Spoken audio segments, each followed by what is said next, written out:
In today's 2-minute tip, I'll share our keys to tomato success. Here in Zone 5, we started our tomatoes indoors in mid-March, about 6 weeks before the last frost and 7 to 8 weeks before transplanting into the garden.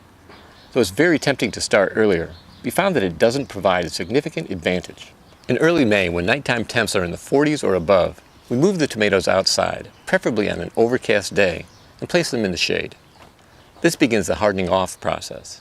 Over the course of the next week or two, we gradually move them out of the shade and into the sun.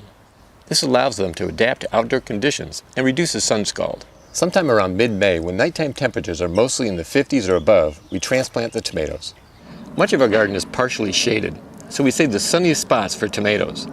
We also practice crop rotation and don't plant tomatoes where tomatoes, potatoes, peppers, or eggplants grew the prior year. Tomatoes can grow new roots along the stem, so we plant them fairly deep, leaving only about 4 to 6 inches above ground and snipping branches if needed. We space our indeterminate tomatoes 1 per square foot and prune suckers to prevent overcrowding. This helps maximize yields per square foot. When the plants get taller, we also prune the lowest branches to reduce blight. As the plants grow, we'll weave them through this trellis, which usually provides more than enough support for the plants. When they reach the top of the 8-foot trellis, we'll top them off to encourage fruit production. Tomatoes need moderate to high watering during the growth stage and light watering at harvest time.